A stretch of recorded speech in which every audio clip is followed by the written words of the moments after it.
I think there are still few participants coming in, but yes, we need to start on time so that we won't step up to anybody's schedule. So a warm welcome to everyone here. I hope you're all safe and healthy. Thank you for joining our webinar.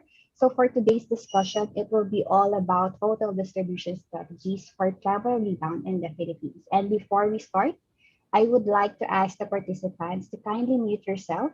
This session is being recorded. Any questions that you have, kindly chat it down and we will answer that on our Q&A segment. So today, we have gathered speakers from different walks of travel industry to share their knowledge on how we can prepare for the travel rebound to the Philippines. And for our panelists, we have the following. Next slide, please. So we have Alice Queblatin, President of CATOS or Cebu Alliance of Tour Operations Specialist, a Commissioner of Cebu City Tourism Commission, and the Managing Director of South Wind Travel and Tours. We also have Helen Atanacio, founder of GDT and RANGGO by your Hospitality Hub, also the Board of Advisors at Outside.us. And then we also have here Hitesh Shampat with 28 years of experience in hospitality, 18 years in senior management in the Middle East Dubai, Southeast Asian experience in the Philippines, and Southeast Asian resort experience in Maldives, and with diverse cultural exposure, pre-opening experiences in hotels, leisure parks, and multi-property management. And we also have Pramit Shetty or Pat, an international sales manager handling APAC, North America, and Africa for WinCloud, a modular cloud-based PMS which covers both front office and back office operations with 1,000 installations in 30 plus countries across the continents. And also, yours truly, I'm Charmaine Bayogos, heading Philippines for ERMX, an ISO certified company which caters global software and service houses. So let's begin with a few slides. So here you can see these numbers are captured, the data from 2019 up to 2020. And as we all know, it was the start of the lockdown here in the Philippines. So RevPAR levels were the lowest for any year in STR's Philippine database, while ADR was the lowest since 2004. June was the country's worst month in terms of occupancy. And these numbers are all because of our sole enemy, the coronavirus. Next slide, please. And we gathered data from Google searches also. On the left side, you see the line graph above shows the percentage of searches related to the travel in the Philippines, while the bar graph shows the number of coronavirus cases. On the right side, you'll see the same data, but the line graph is now based on different travel categories, which are adventure, culture, family, sun and beaches, and so on. And so you can see whenever there's a dip in virus cases, there would be a sudden peak in travel searches. Next slide, please. So our recovery has been primarily, can you back another slide? Okay. So our recovery has been primarily driven by leisure, or as what we call the revenge travel, which are during weekends, festive season, weddings, demand for food and beverages, with 12.5% of GDP coming from tourism sector and 10.8% of GDP share coming from domestic tourism. The recovery of this sector is expected to be driven by leisure, or the revenge travel is what we call, and the dive tourism. Next slide, please. With a strong pent-up demand for travel arise, we need three things. One is to focus on domestic. Staycation, dive-ins, and domestic travel is the new hot. With leisure and leisure on the rise, hotel needs to create strategy around the revenge and local travelers. And second is the flexibility piece. As there are still customers who are not comfortable traveling, we need to be flexible with the cancellation and rebookings. In this way, customers would gain more confidence in traveling. And third is the shortened booking window. As the booking window gets shortened, hotels needs to attract early bookers with more incentives and flexibility, of course. And with that being said, I would like to ask Alice a question. Hi there, Miss Alice. So your There. Hi, question was, Jermaine. yes, very good afternoon to you. Okay. So this is your question. What changes, if any, do you see in customer behavior, especially on domestic travelers, that may have an urgent impact on hotel marketing efforts? Okay, travel today is actually a challenging balance of safety, risk, and the desire to have a fun experience in a choice destination. We all know that after 1 year of restrictions, there is, as you said, a pent up demand for leisure travel. Now, corporate travel, MICE, will come in very late in 2022. So we can start really on the expanding leisure domestic travel who have emerged with new preferences, behaviors, and expectations.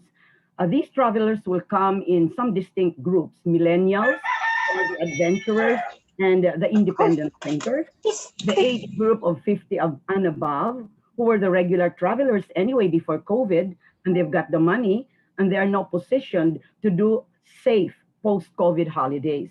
There was a survey made in Cebu just 3 days ago, and 46% of this age group are now raring to go and travel. And while social distancing is still the norm and the groups are very restricted, we should be ready for solo travelers, families, FITs, and small households with at least something like a maximum of 4 to 5 people traveling together. Safety, hygiene, care, and well being are still the top concerns of these people. And they should be made transparent, and that should really be considered very serious.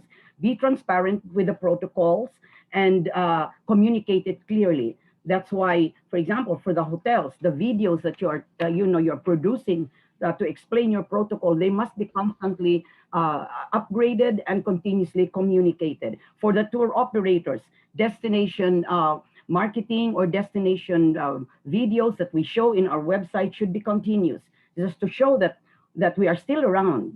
This has to be continuously communicated. We still have to maintain that presence on the website. Today's traveler is very interested in local, authentic experiences in the destination, be it an experience with a hotel room, a restaurant, or an on site activity. These travelers have had digital and virtual images from the computer during the lockdown days. But when they start traveling, they want those images to come to life.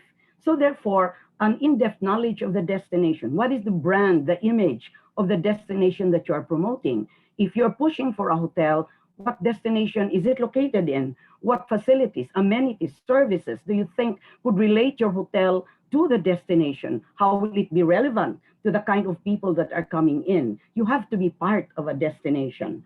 So destination marketing is a must. You must get involved with the people who will be selling the destination together. So your partners in the industry with whom you work with, the hotels, the tour operators, the tour guide, they must be made aware that the same level of service, the same type of communication should be given to the client that you have in mind.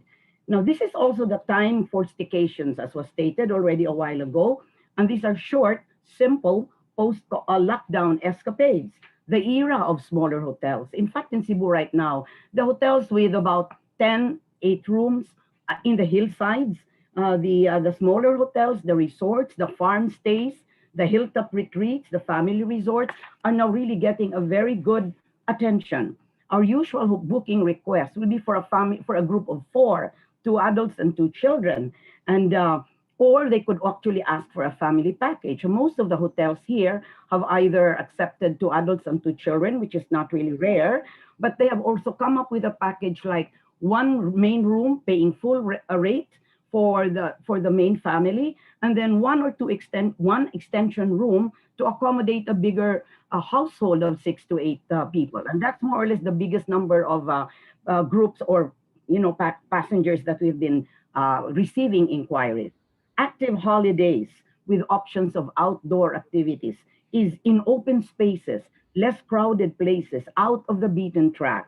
These are now very popular, but still focused on health, well-being. So walking, cycling, yoga in an adventure package are the most attractive. We have, in fact, to go beyond beach holidays. It's not anymore to just speak about beach like Cebu. We have to go beyond that. We have to go outside the city limits. We have to rethink our mainstream destinations.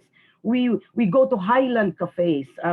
We look for gardens. We look for farms. These are now getting to be famous. Hiking to waterfalls, road trips to the countryside, cycling through the villages, camping in the islands. These are what we are now offering because this is the kind of lifestyle and open air activity that the people are looking for. We are seeking a different side to the old time favorites. It's like rethinking really what to do with your same product. The domestic traveler actually wants to be close to home, but still have that getaway feeling. Now, amid all this, we, as the tourism worker, stakeholder, or service delivery, we have to be very easy to reach. We have to be reached anytime, anywhere, must respond quickly, to finalize bookings fast, even if decisions to travel are happening on the last minute with very little time given us at a very short notice. Change of mind, as you said, cancellations, they come anytime. Yet, we must respond to these expectations with flexibility, grace, and courtesy. To do all these, to us, the tour operators, it simply means that we have to digitally transform our tourism business. And we have to do that together with all sectors working together for an easy recovery. That would be my opening statement. Thank you, Charmaine. That was very nice, Miss Alice. And I agree that leisure is now the trend, and we have been in our caves for quite some time now, and destination marketing is a must. And we in the travel industry must be flexible enough to cater those customer needs. Any other thoughts from our panels? May I, Chair? Sure, sure. Sure, Uh, Pat. yeah, so Miss Alice, wonderful start for all of us, to follow you because right now all the hotels want to know how can they actually, focus on marketing and drive revenue, right? The same Mhm, for the owners. I just liked your destination marketing. I guess that's pretty much mhm. important for all the hotels to understand, how they should woo the Yes. travelers and Mhm, provide that package in the surroundings where they can go and shop for themselves, or they can go to the beaches, or they can do cyclings. mhm. Because I guess there are many people who have actually not experienced Philippines because Philippines has a lot of islands Right. in itself. Right? Mhm. I guess this is a time to promote that, and great start. That's what I can say. Yeah, I agree. Thank you for expounding on that more. That's really the focus now, to work together and look at the destination first and position yourself as the as a sector. So I think that would be really the right approach. Yes, and coming from the tour operator side, it's really knowledgeable for us here in the hotel industry also and other travel industries. So now going to Helen. Hi, Helen. A very good afternoon to you. Just unmute. Hello. Hi there. So I have a question for you. So this is also really correlated with Miss Alice's speech. Considering that the customer demographic has changed, how do hotels have to adapt to connect with their customers now? Hi, yes. As Alice said, travel priorities have changed, and to attract the domestic leisure market, we now need to highlight some key things to our consumers in our marketing activities. So destination, definitely key, a huge part of the story that we have to tell, but also focusing on simplification and safety and product enhancement, and recognizing that digital and online is really now more important than ever. I mean, I don't think anybody didn't think it was, but now like you really, really have to know it is. So I think, there are three main areas that you can focus on to achieve that. The first being to really use the tools and the marketing potential that you have. So I think the starting point for most people would be to just do that digital audit, optimize their content across all the internet touch points that they currently have. Obviously, most important being their own website and any other owned media that they have where they can capture their direct sales. But going beyond that, really looking at the story that they're telling about their destination and about their product. So making sure that their social media accounts are up to date, that they have content about their current offers and their status. Checking their listings in their online travel agencies, often forgotten. Often they don't realise whether their content's actually complete, looking good. Those are really important things to look at, updated photographs, and having a really good spread, a really good reach, being everywhere you can possibly be. Review sites, guide sites, things like that. It can start as simply really as just doing a Google search for your property and seeing where you show up and just make sure that you look good there. You know, that simple to begin with. Often something people don't really do, audit their digital collaterals. So I would recommend that really as a beginning point. Paying particular attention now, of course, to Google Maps and places like that, to make sure that you're coming up in the Google business accounts properly, or your information's correct, so that you come up in the near me searches, which are being used a lot now. I'm sure everybody's aware of when you type in the restaurant choice, your food choice, whatever it is you want to do, and look at near me and within a certain radius. So if your Google business account isn't correct, you're not going to come up correctly there. Really important. And obviously, I'd highlight making sure that you're using all the tools in your eRevMax toolkit, in your PMS toolkit.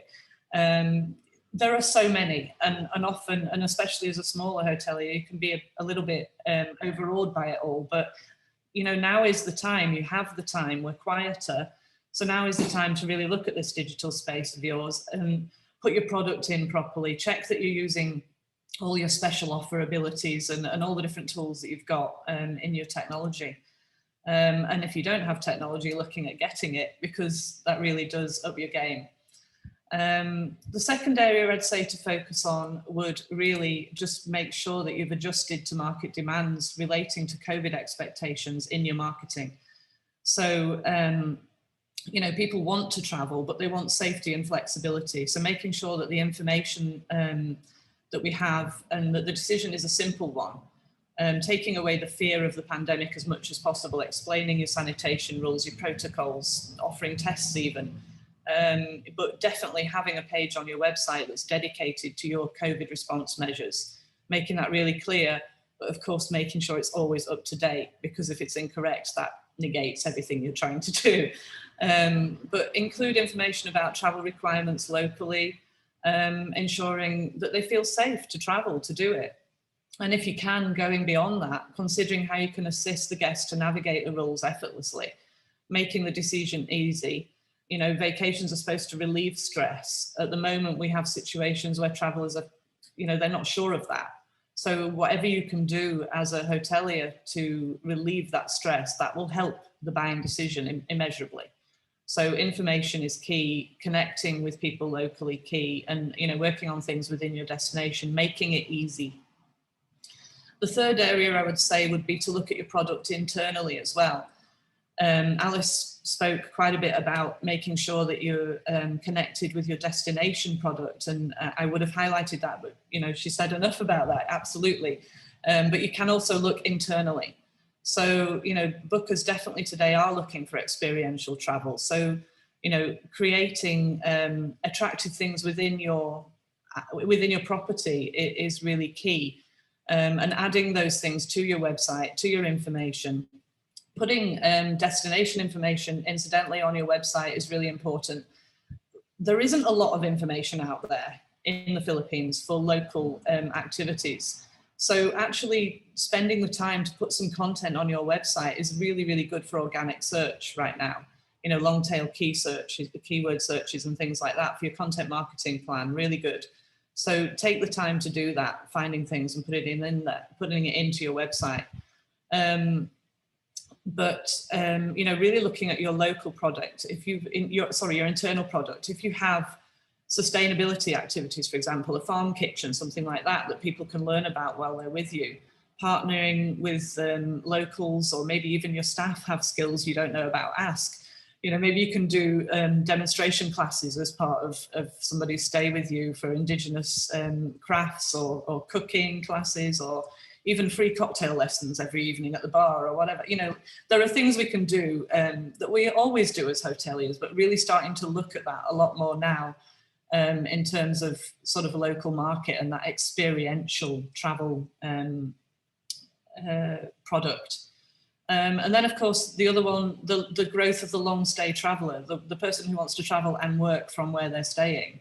So looking at creating, you know, packages and marketing collateral specifically for that client, and making sure your internet speed rates stack up so that they can come and work at your property. Yeah, I read an article recently that Hong Kong nationals said that they would rather travel in 2021 than fall in love. You know, people really want to get back out there. So it's about telling that story in marketing. You know, that people have been looking, as we've said already, at all of the online and digital photographs and videos, and they're desperate to get back out there. So make your property, your hotel and your destination really shine. So to recap, I'd say the key focuses are simplification, making it easy, the destination, the product, and it being online, doing your digital audit, using the tools available to you, COVID-proofing your policies and procedures and publishing that, and enhancing your product for that authentic experience that travelers are looking for. Thank you. Yeah. Thank you, Helen. So that's really wonderful. So exactly what you said, we need to be looking into technology and maximize the internet world also. So from our panelists, do you have any thoughts or do you want to add into Helen's topic?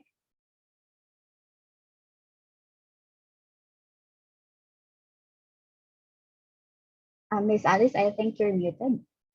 Okay.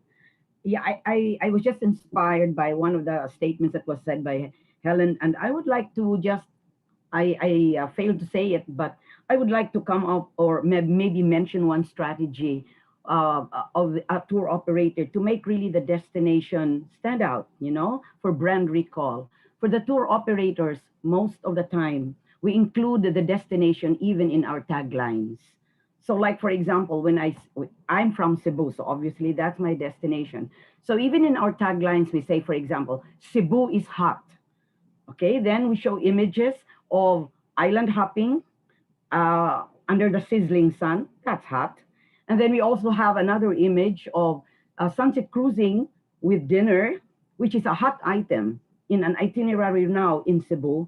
So there are two types and two contrasts of experiences, and both would say that Cebu's hot. It's a hot item, a hot destination.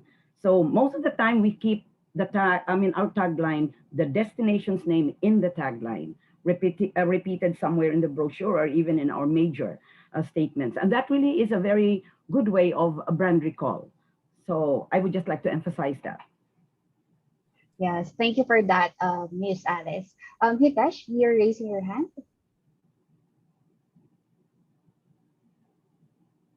You're muted, Hitesh, if you're talking. Okay, sorry. Basically, let's put it this way. Since just to make it short and brief onto what Helen and Alice have mentioned, basically all our efforts that we are going to put in to bring back or revive the hospitality industry in the Philippines is, you know, we need to, this is going to be in stages, of course. So there will be 4 stages that we'll be looking forward to. That is the local community stage, the regional level, the national level, and of course the international or the global level will be at the final stage that we will be looking forward to.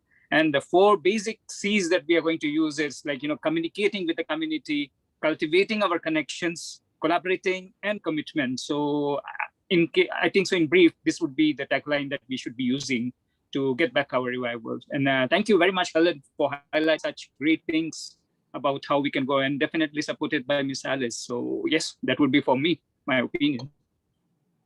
Okay, thank you, Hitesh. So with you being there, so I just have a question for you. With the constant focus on hotel automation, how do Filipino hotels find a good balance on their technology spends? Well, thank you for that, Charmin. Well, as per I have surveyed, as well as I have been coming into interaction with so many people around into the industry, I have noticed one thing: keeping the big boys aside, and some of them who have the knowledge about technological, you know, the benefits of having advanced technology. Our hotels in the Philippines are still at the infant stage. While slowly they are gaining pace on technology adoption, this is because they have been citing shift of consumer behavior during this pandemic. Now, various platforms have come to the rescue for these limitations that we have created due to that has been created, that has been created due to this unexpected event, which I think have been proven successful in many ventures. However, automation of technology in Philippine hotels still have a long way to go, lots of milestones to achieve. Now, this starts with the investors and management who are on a continuous quest, on the lookout for solutions that are consumer friendly, time efficient, effective, customer service oriented, updated current systems, and that are at par. But most important of all, what they are looking forward to is the cost effectiveness. Although Philippines is technologically a very sound country, it is a few steps behind in embracing technological advancements, specifically in hotel sector. I'm sure some of us might have already experienced or might agree to this. Now, going forward to the technological advancement is much underutilized as a whole in the Philippines in hospitality industry, causing an imbalance of investments versus returns. Most of the investors have just followed the Jurassic tools or trends of substantial investments in hardwares due to doubts on speculations and non-comprehension of the future technology. Now, COVID-19 has forced the industry forced the industry to look into the technological players who have enhanced the support to once upon a time concepts that could only exist in our imaginations. Independent hotels will have to invest for this consumer paradigm shift to remain competitive, especially with upcoming new properties of the future. Now, the comprehension of automation must be redefined and extended more than just the PMS, POS, PABX, and embracing evolution of this technology, wherein we have the BMS systems coming in, the FDAS, the CMS, and various current trends that would make the hotel operations more effective and efficient. As an example, referring to the contactless payment, okay, there are many factors that could be on the bucket list that the Filipino hotels investors would like to tango with the updated hospitality technological systems. Now, just I would like to lay out a few examples that I think so in brief, the speakers prior to this have already highlighted, is something like chat box assistance, wherein we said that we need to have instant responses to the clients. We need to be flexible. So this will enable the hotels to deliver rapid responses to the guest queries across multiple channels, increasing direct bookings, maximizing potential revenues, and provide improved guest service experience. Second, something like that would also be having a mobile application access, wherein the consumer of today, of course, we know that they have evolved into a mobile-oriented creature and prefers to handle matters at the fingertips, which will make it essential for the hotels to make their website mobile optimized and offer mobile optimized application to encourage potential customer to perform preferred actions like checking availability, property images, service software, etc., with seamless browsing experience using smartphones and allowing the hotels to promote special offers, events, property amenities in a unique and engaging manner. To further, there can be also utilizing advanced technologies like digitalized room keys. Now, since we know that we are talking about more of contactless procedures and processes to be put in place because of this COVID, I believe swipe card and RFID technology will be soon replaced with smartphone applications, which will not only will ease up the process in check-in and also instant access to the room, but also going to reduce the risk of key losses and a long discomfort of negotiation that the management might have with the client who lost the keys. Then other benefits like self-check-in, voice-activated virtual assistants, instant messaging. Now we can name a lot of things that could be brought in with this technological advancement. So with this current preferences of the guest, this is going to be the investor of high spending instead of spending highly on the hardware infrastructure. which has probability of going obsolete in the near future, I believe the product to manage day-to-day operations, booking engines, maximizing exposure and reservations, there have been already products that are here in the market to rescue the industry. And I think that's going to be also helpful in streamlining the operations. So definitely there are a lot of other benefits that would go along with it, is like managing the property 24/7 real time, reducing ownership costs, increasing security, centralizing the reservation system, updates and customization. We can go on and on with the list. This topic is endless. And most of all, I would like to highlight here, this is going to be helpful in increasing the effectiveness, efficiency, and productive performance with profitable business results. So the hotels in the Philippines in general need to roll up their sleeves and look forward to evolve as the advantages of technology is right here knocking at the doorstep. It is up to us now whether we are willing to opt this development by walking ahead of the expectation of our real investors of hospitality industry and the real investors of the hospitality industry. What I mean is our guests. So that would be all from me. Thank you, Hitesh. That was very nice. And coming from a seasoned hotelier, so yes, we still have a long way to go. So any of the panelists you wanted to add their thoughts on Hitesh topic? Yes, Helen? I think I just wanted to make an observation. Before COVID pandemic hit, I was involved in developing some software for hotels. And we were doing things that at the time were considered quite disruptive. And we were thinking, how on earth will the hotel accept this? And it was things like contactless check-in. And, it amazes me now, just a year on, how this pandemic has fast-tracked a lot of the technological innovations that we thought were kind of going to be hard for hoteliers to accept, but that we thought consumers would like, And I can't say it strongly enough to hoteliers who maybe aren't quite on that tech side yet. Consumers are expecting it now. So they really have got to start looking at it, That's my opinion.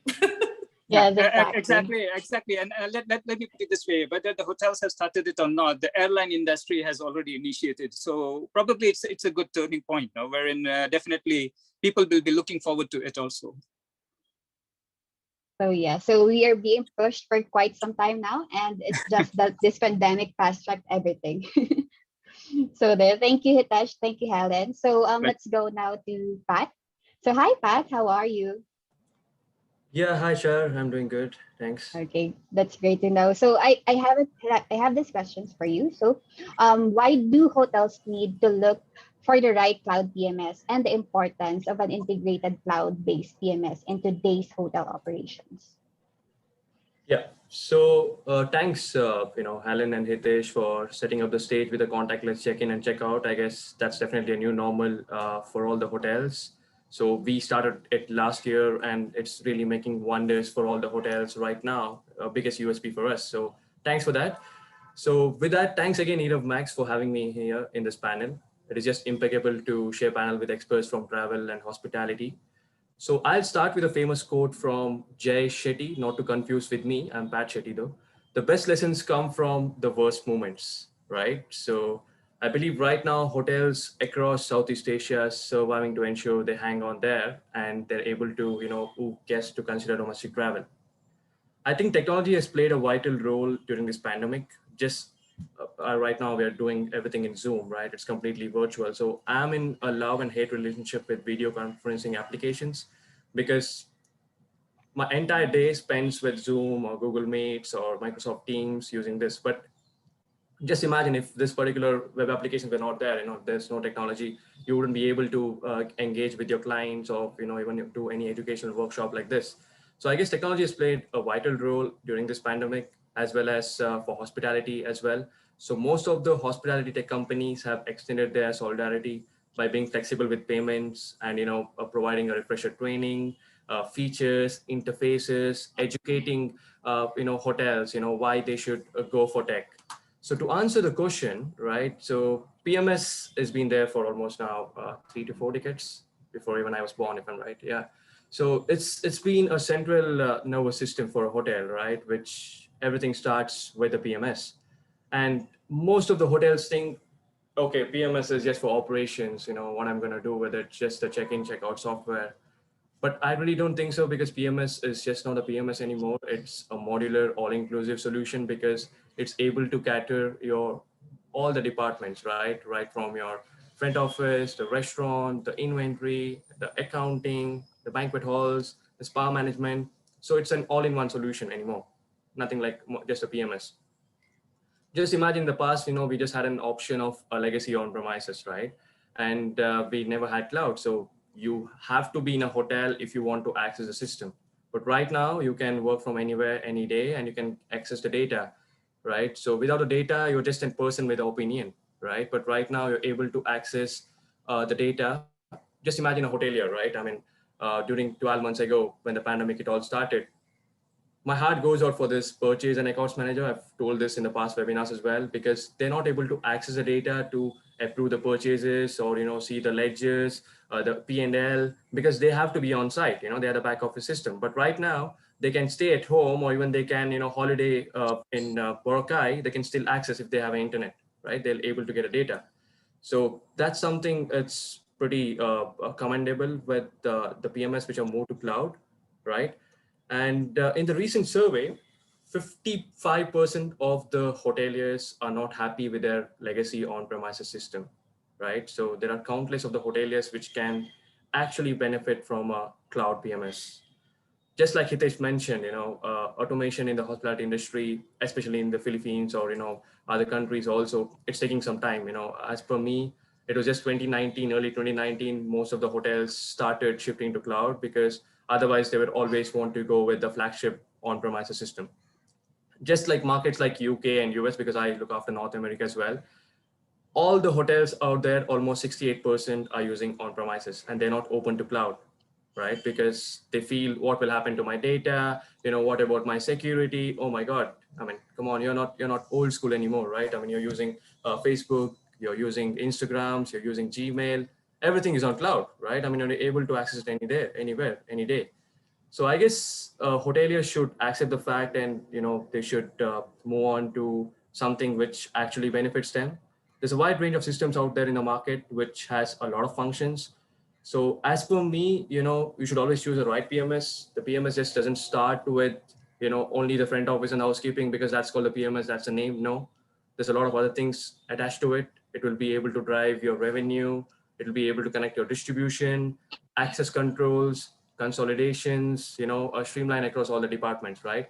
So as per me, PMS will be a ROI with the 6 key aspects. The first thing is definitely the consolidation, right? If I'm using a system and if I don't have a report generator where I want to view my P&L, I want to see where my hotel is going, what's my audit, then it's a no-brainer for me to go for a PMS. I can always use my Excel sheet, right? So I guess that's the key aspect. Consolidation should be very precise for any PMS companies. They should make sure that it is in line for all the hotels. Second thing is, it should improve the productivity. After using the PMS also, you're doing so many manual steps to update the rate codes, going to different screens, and toggling around, it will be like, you're watching a movie for 3 hours, and after 3 hours you wonder, why did I even watch this movie, right? So that's what it is, right? So you should make sure that it actually drives your productivity and you love using it. So that's very important.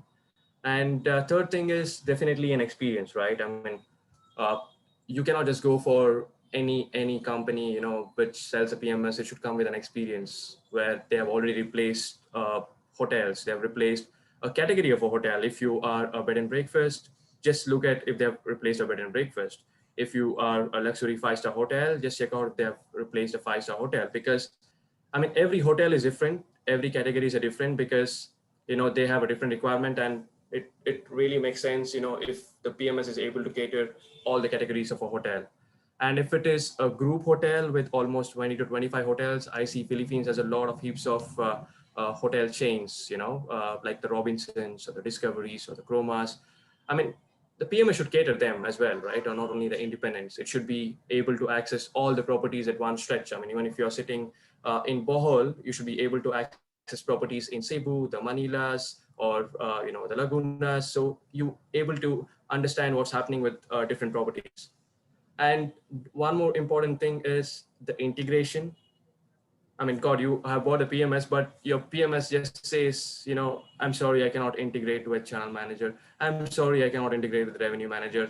I just want to be closed and I want to just mint money. I don't think so. That makes any sense anymore, right? You cannot be constrained to only the bigger wallets.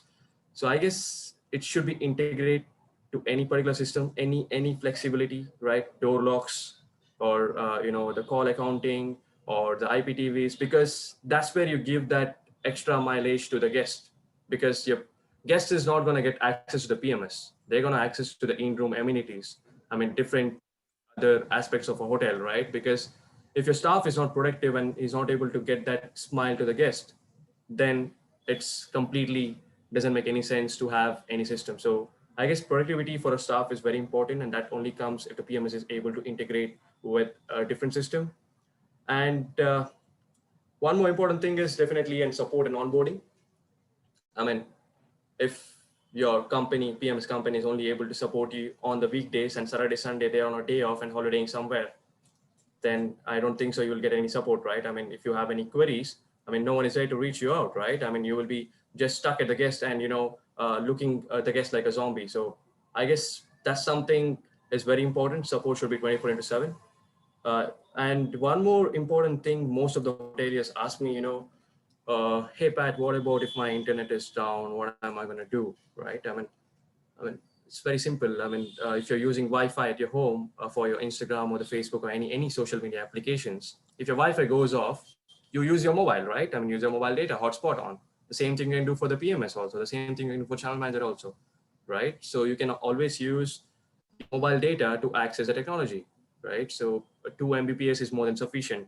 I hope I make some sense here, because you can access it anywhere if you have at least a little internet, if you're able to do the reservation and the check-in, check-out, right? So one more important thing which I would like to highlight today is, there's still this particular phobia in the hoteliers that, does the cloud PMS suitable for a luxury and upper mid-scale?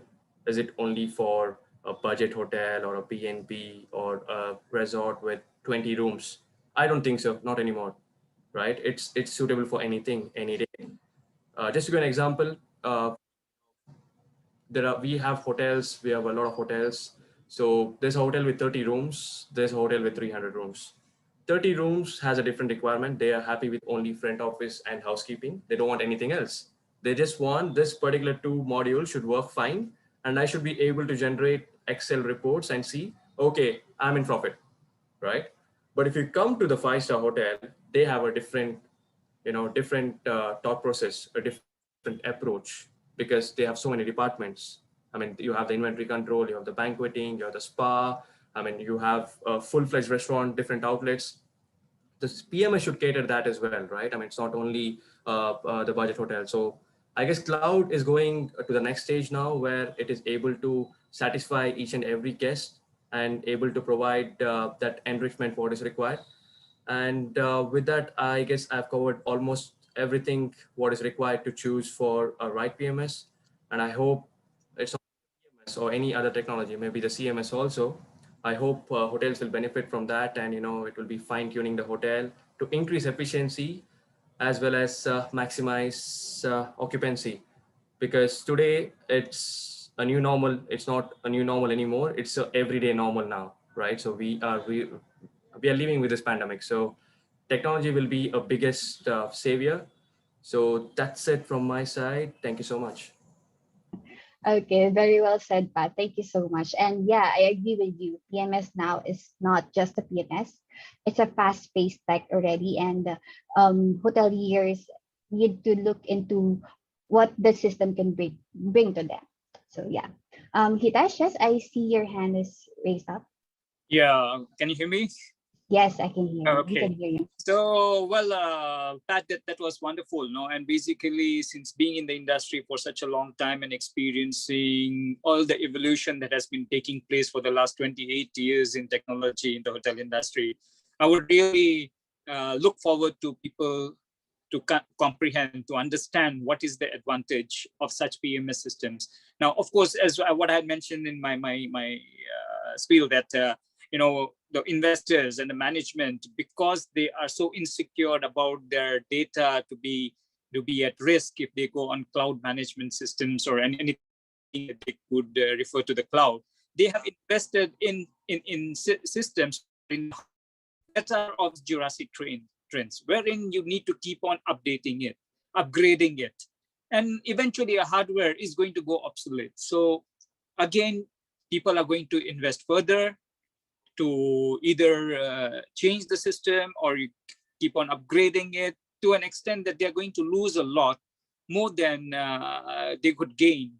Again, we go back to the same thing: efficient and effective operations, which I believe as a hotelier, a cloud-based PMS would be of much more advantage because there will be much more less investments, much more productivity coming in, much more fast-paced. And if I'm not mistaken, if we are engaged with cloud-based PMS, all the updates and upgrades that are made on the system will be also easily available to the user. So I go along with it, and I hope there will be a lot of them who would be agreeing to this concept. Yeah, thank you. Thank you. Thanks, Hitesh, for the backup. So that's really a good end for my session, where there's a good backup with the investment as well as the hardware setup. So thanks to you. Pleasure. Yes. So thank you, guys. So the final question goes to me. So it was, given the industry's dependence on OTA, what should be the ideal distribution mix under the new normal? So yes, on the new normal, there are no right or wrong distribution mix. But we, as we are looking on what we can do to further increase our demand without sacrificing the safety of our manpower, technology is our contingency tool for creating demand. So we should not rely on one channel alone, but be present on different direct and indirect solutions like meta search engines, TripAdvisor, Google Hotel Ads, and so on. So I know Google Hotel Ads have also launched their free listing for hotels and travel companies, which as hoteliers and as tour operators, we need to take advantage of because this one is free already. So they're just waiting for us to sign up. So basically that's it. And we all have these indirect solutions like online travel agencies, Booking.com, Agoda, Traveloka, and so on. So which dominated the hotel and travel industry pre-COVID pandemic. So it's pre-COVID pandemic, and right now they are very, very important when it comes to marketing. So it is much better to be open in most of the OTAs than close them or temporarily unsubscribe them. Why? It's because OTA have a wide market reach. They can market your property 24/7, even if you're sleeping, they can do the work for you. So without taking a lot from your pocket. So that's why booking flexibility, as mentioned a while ago, on the customer side is very important because as they will be more attracted to travel. Plus OTAs only will only pay once booked. So yeah. So in conclusion, hotels and other businesses are finding ways to reduce costs, but we also have to accept that this is the new normal, and we need to act as fast as we could, create demand, and think of ways on how we can increase bookings, and adding more channels for demand would greatly help. And with that being said, hospitality and technology needs not to be complicated. Great Tiger helps hotels to automate pricing, online channel connectivity, and room rate and rate distribution process. So that hoteliers can save more and spend less. So yeah. So yes, Hitesh, you're raising your hand. Sorry. If you're done already. Yes. Okay. I believe that's again another very advantageous. Again, being a hotelier, a very advantageous situation for a hotelier because you are not just limited, or what you mentioned is talking only about how we are going to increase the bookings, how we are going to reach out to so many channels at one given time. But the most important thing that any hotelier would look forward to is the online reputation management. Now, I'm sure that these channel management systems could also provide us. It's another factor that many institutions are lagging now to make the best out of it. Why? Because as a consumer behavioral pattern has evolved, with the technological evolution, the clients have opened up grounds to determine and play the game to their. It's basically to their judgment.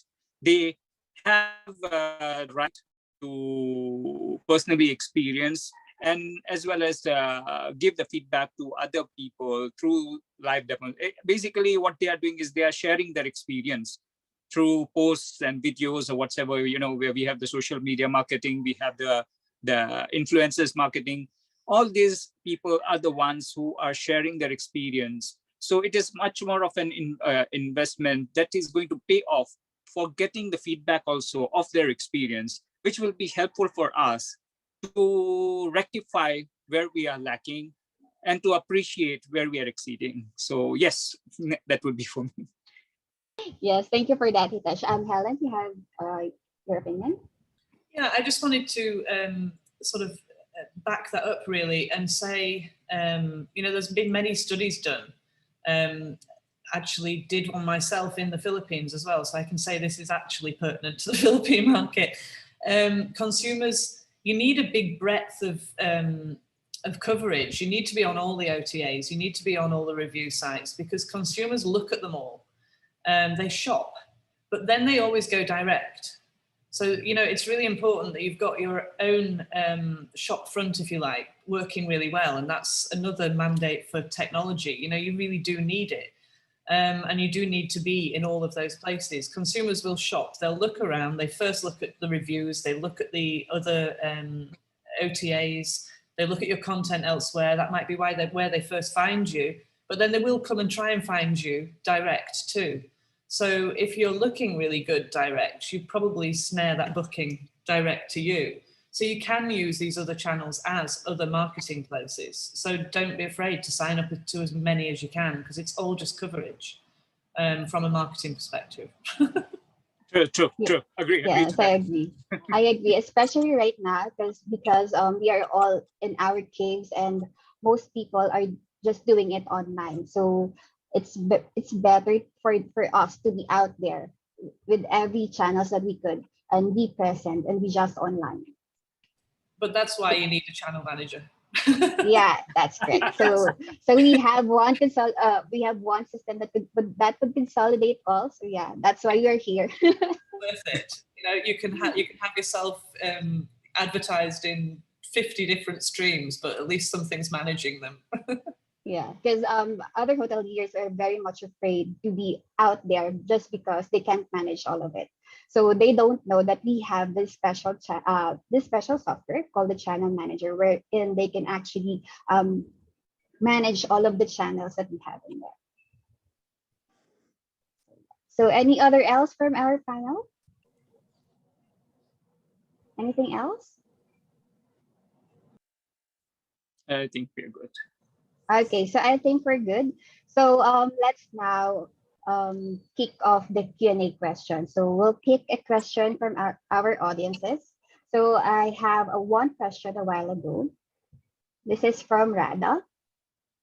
So his or her question was, quality over quantity related to traveling. Are we looking to travel expectations to change, or how will the hotel strategize their pricing structure?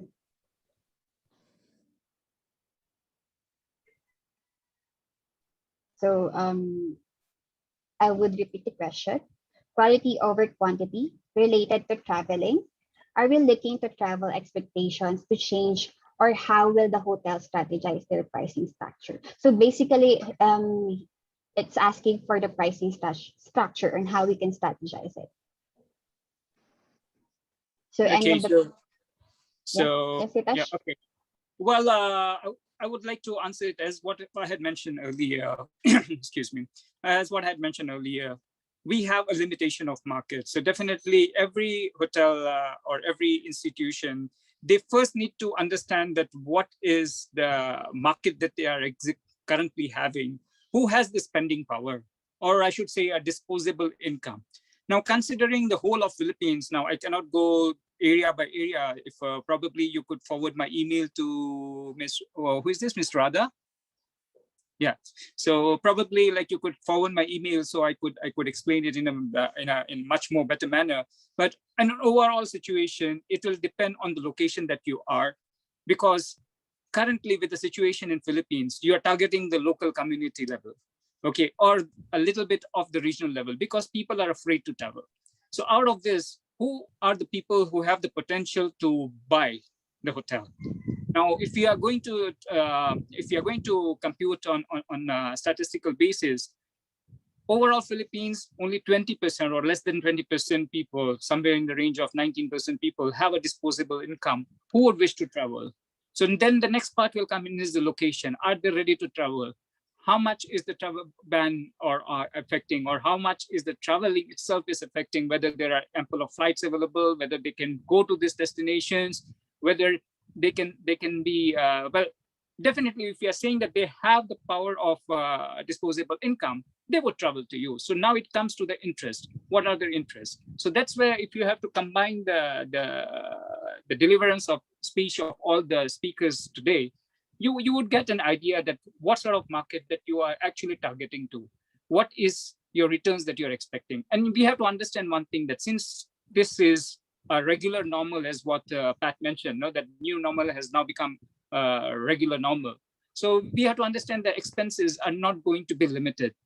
How are the properties trying to save their investments by investing into safety and hygiene, pertaining to all those compulsory or mandatory protocols that have been implemented by each and every institution. So based on all those things, you need to identify whether you are going to look forward only for sustainability or high-end profits.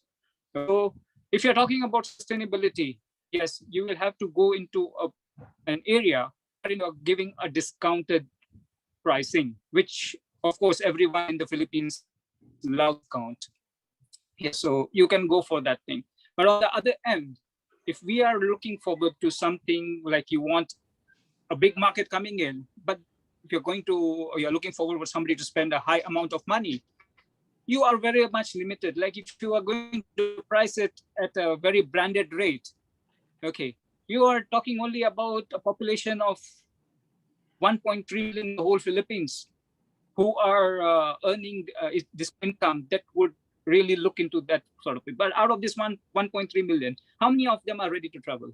How many of them are still restricted because of ban on children traveling? So we have to compute all those things prior to determining that what we are looking forward to.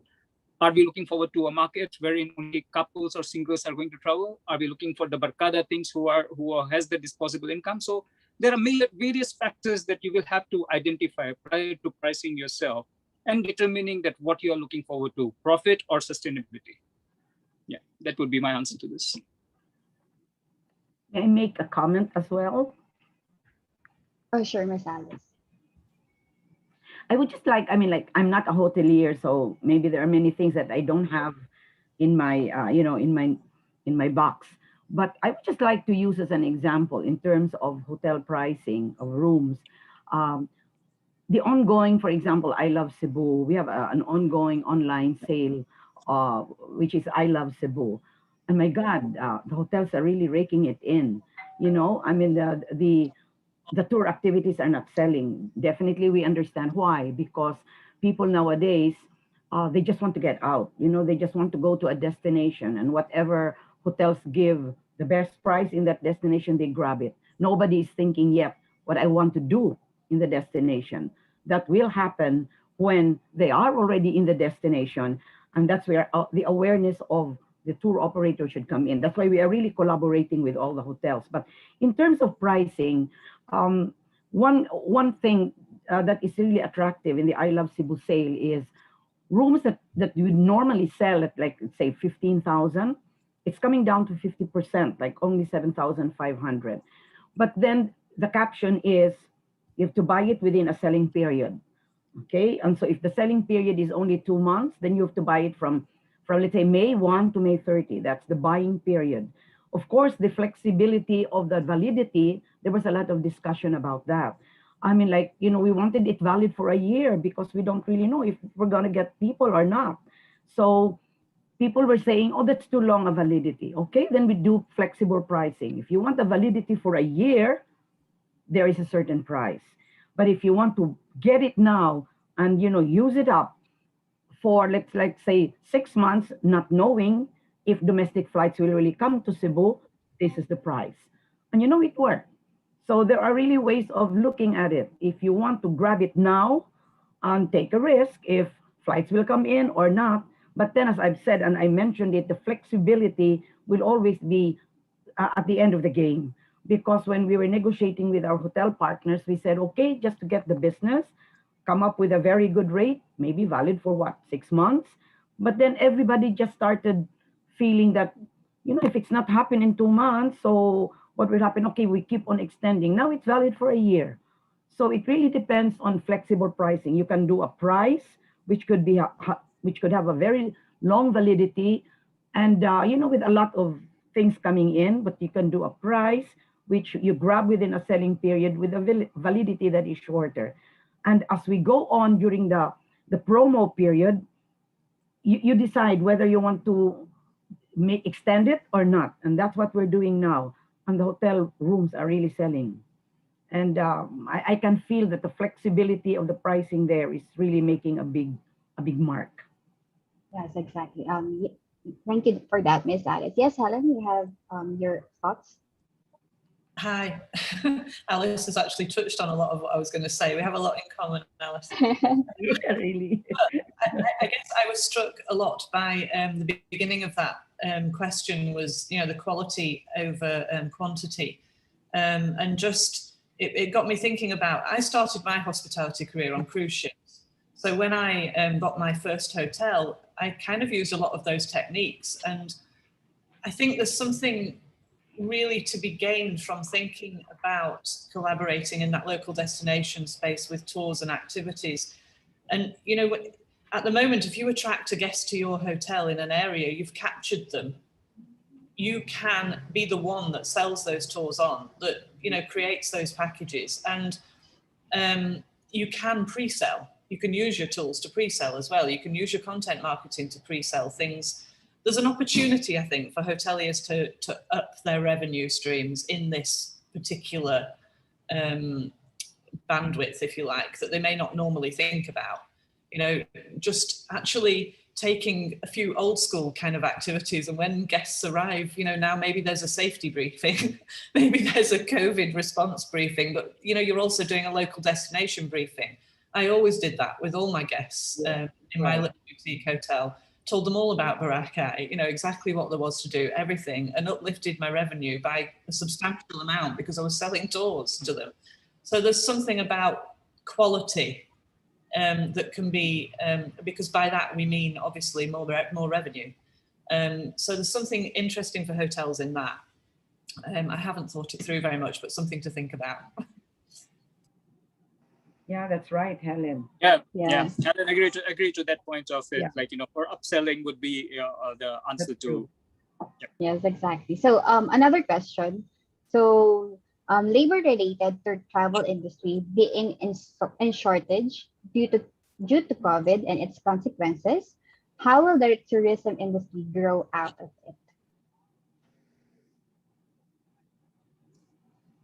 it? Would you repeat the question, please? Yeah. Okay, another one.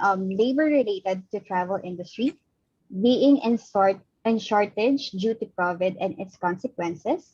How will the tourism industry grow out of it? Well, I would disagree that there is a shortage of employment or labor in hospitality industry. In fact, I think so many of them are waiting for COVID to go off. And if you could go through the accounts, so you could see massive coming in. That was for the Philippines also. If I'm not mistaken, when the COVID struck, on an initial stage itself, there were more than 400,000 Filipinos who were repatriated back to the Philippines. So, and this comes from various fields, of course, and come from the hospitality field, of course. So when it comes to hospitality, I don't think so there is a shortage of of labor availability. I think we are just waiting for the market to open, and there goes everyone. The people will be out of. Yeah, I agree with you. I agree with you. There's really most of the people. I mean, like many of us, for example, in Cebu, are working from home. I mean, I'm talking of tour operators, but our staff are just they're doing their own, whatever, little jobs that they can get. But anytime when we already say that, okay, we're gonna fully open, then they will come back. So it's not a problem to really get them back. Right now, they're just doing some other means of getting income, but they're just ready because they believe that this is the job that they can do best. The people in the industry, in the travel and tourism industry, have realized that this is one of the best industries in the world, if not the best, and they're just waiting for it to rebound and restart. But many of us have already repurposed also some of our assets. Like if we have tour buses, we are now renting it out to the the BPO companies. We are renting it out to private companies who will need it to shuttle their employees. We just have to repurpose some of our assets. But our people, we're also preparing something, but they're all raring to come back. I don't think there's really a shortage as well. Exactly. Yes, Helen? Yeah, I think it's a really interesting question. That you would think, wouldn't you? We've been out of work for a long time. You'd think that there would be an enormous amount of people waiting to come back to work, and I do agree with you, Alice. I'm sure there is, but I think we have to ask ourselves as employers, similar questions as we ask as to why guests will come and stay with us. Why will employees come back to work, and how we're ensuring their safety as well. It is an interesting topic. We've done some sort of surveys across rank and file with my RANGGO, and there was quite a lot of response to people saying they might change their jobs entirely, that they were worried about the job security because of things like this. So I do think as employers, we have to think about this as well, and how we help hospitality staff to feel secure in their profession, for sure. It's a big conversation, that. Yeah, I agree with that also. So here's another question.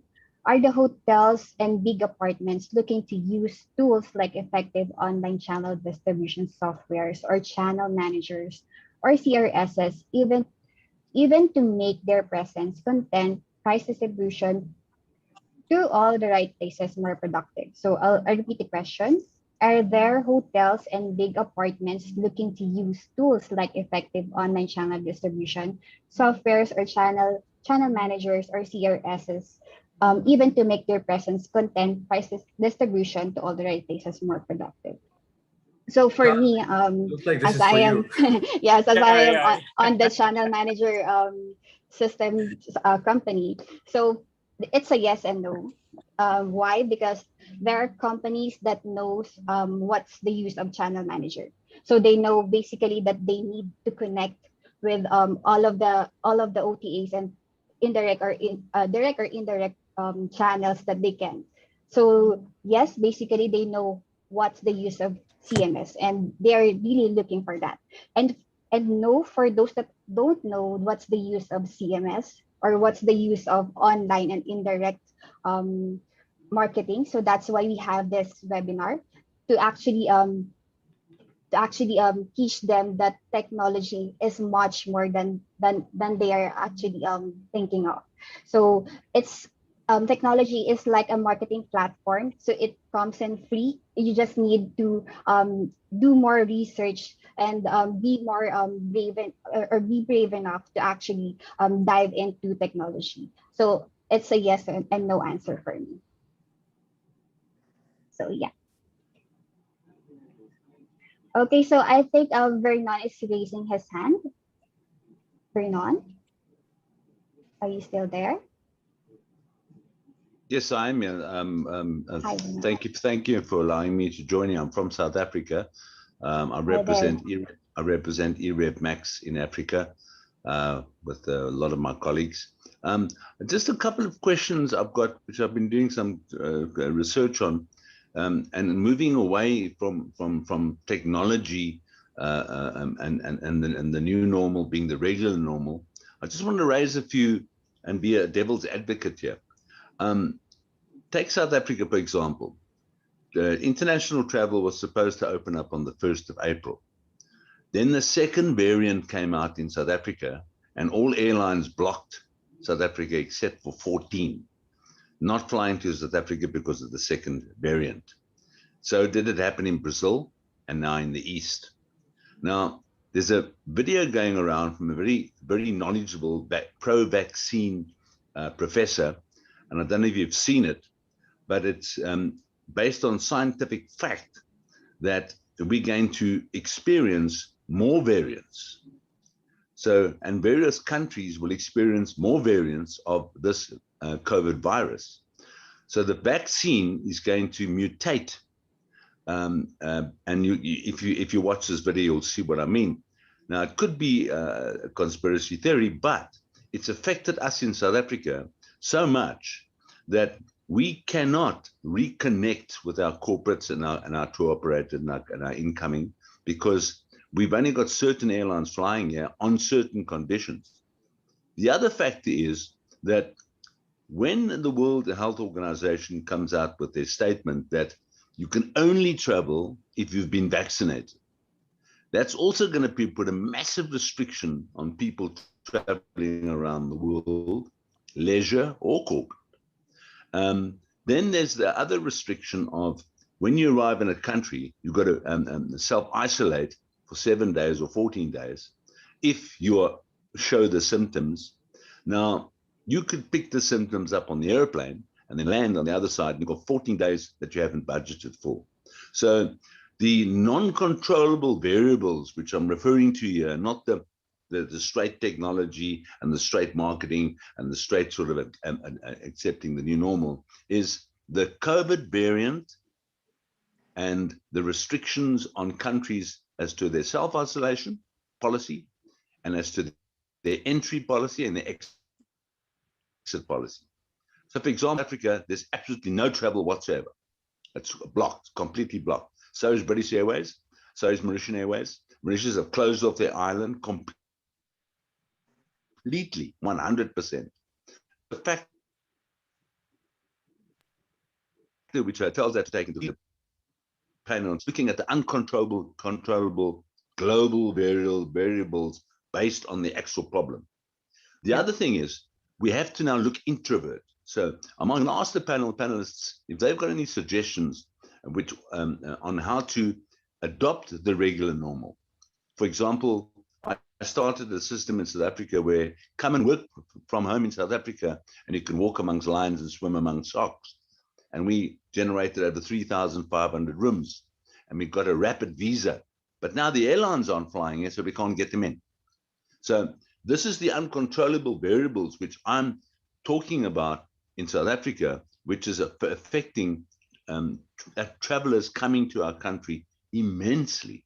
So if the panelists have got any answers on how we as a hotel federation in the world are going to interact with the World Health Organization, because if there are going to be 30,000 different hotel country variant arrival and departure protocols, the airlines won't be able to cope with it in their system, and you won't be able to cope with it as an individual. Therefore, it's all going to come down to domestic travel. So that's basically my statement and my question, if you understand me correctly. Okay. Thank you very much. Hi, yes, thank you very much. So hi there. I think it's basically on which location you're actually in. Because right here in the Philippines, we are more likely welcome to travel on our areas itself.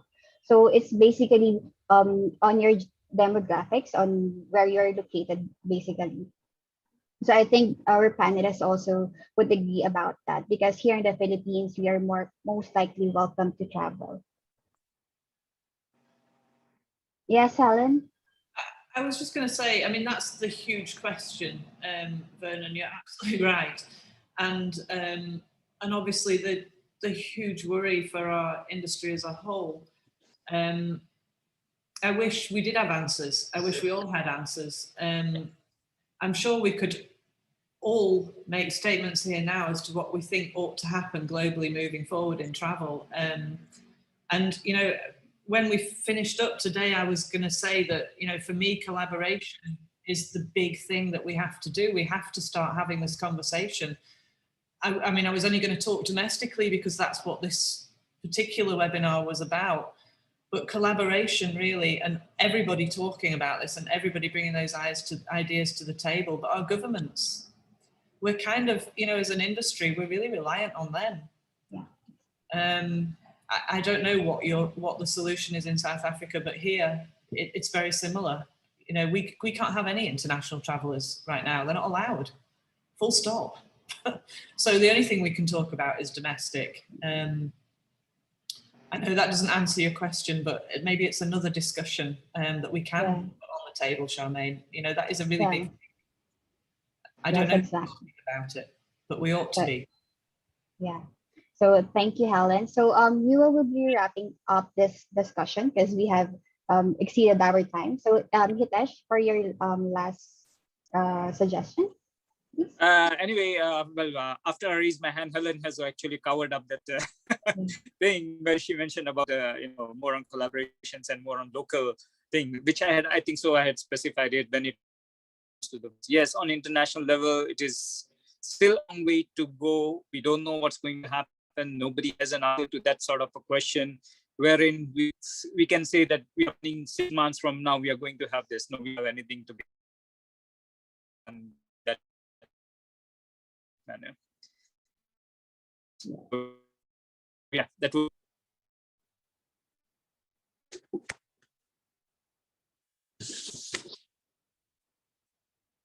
I think Hitesh, you were actually waking up.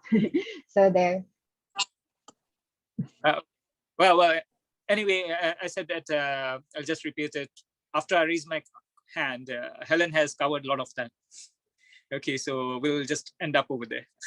Yes. So I'm so sorry, guys. I know that we have a lot of questions, but you can send us your questions via email or just send us a LinkedIn message, and we will be happy to answer your questions. So we will be wrapping this up already because we're over time.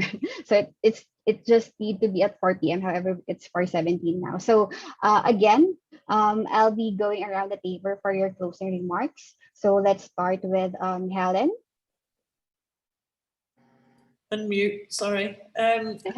Yeah, I mean, I had basically written that down, collaboration. We have to start these conversations. And I would highlight that, you know, destination-wise, that's what I would be doing if I still was running my little hotel. You know, that's what I would be doing, talking locally, talking to tour providers, activity providers, and really starting that marketing message and collaborating on it, because there's power in that, you know. Doing it by yourself is one thing, but actually having a joint story and really pushing that joint story, you end up with a whole marketing division at your back. So that's what I would say, collaborate, talk to people locally and get that destination story going. Oh, exactly. Thank you, Helen. Miss Alice, for your closing remarks. I think Helen said it. Because, you know, I mean, that's exactly what I really want to push. I mean, like, collaboration is the key. Nowadays, you cannot really stand alone. As I've said, we lean on the hotels and they also lean on us, because when we do our own marketing, we also partner with specific hotels to match our niche products as well, no? And that kind of partnership is really working very well now.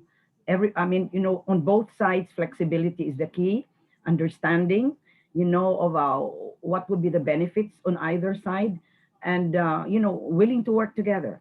And also, particularly in the implementation of safety protocols, because we have realized that whenever we communicate with our clients abroad, the first question is always, what would be the transparent protocols. It is not just like saying we have a contact tracing app, we have this and we have that. You know, they want, you have to be very, very specific.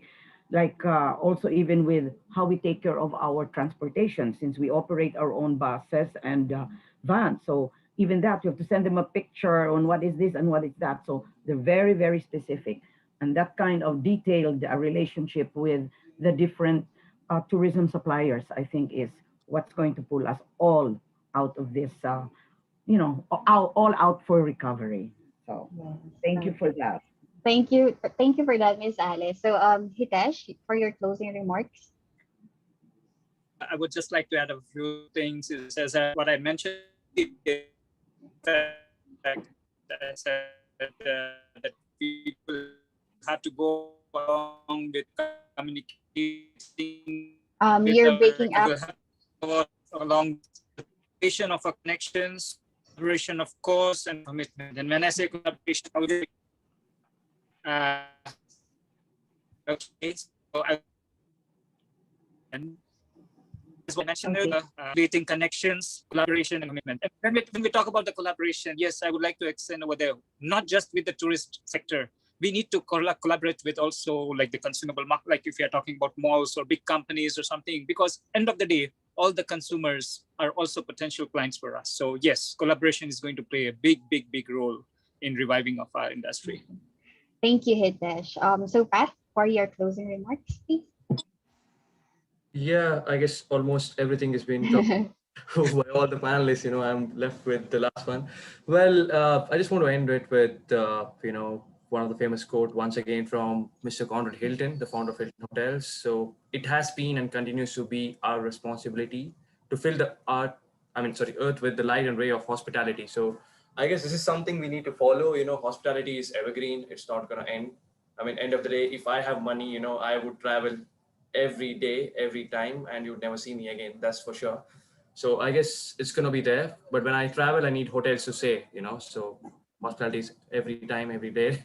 So hotels should tie up with tour operators and revisit technology and promote local tourism. This is the time to promote your country, promote tourism, not go anywhere else, vocal with local. So this is the mantra you need to follow and try and help hotels to come from this difficult situation, because from end of the every tunnel you have a ray of hope. So I'm sure we will overcome this, and there'll be pretty much revenge traveling. I'm waiting for my trip to the Philippines from last 12 months now, and my visa is already canceled twice. I hope I'll get my visa pretty soon, and I can see you all there, and have a click good selfies for this webinar as a memory. Thank Yeah, yeah. Thank you, Pat. So, yes, we need to act fast and try different strategies. This is now our new normal, and let technology help you create your own demand. And at the end of this discussion, it's all up to you if you take a leap or be held back. So, thank you again, everyone. For the panelists, it was wonderful hearing from you all. Overall, this is a great and engaging session, and we can go all along all day long for this discussion. So before we leave, maybe ask our audiences to please open up your video so that we can take a few snapshot for this webinar, of course.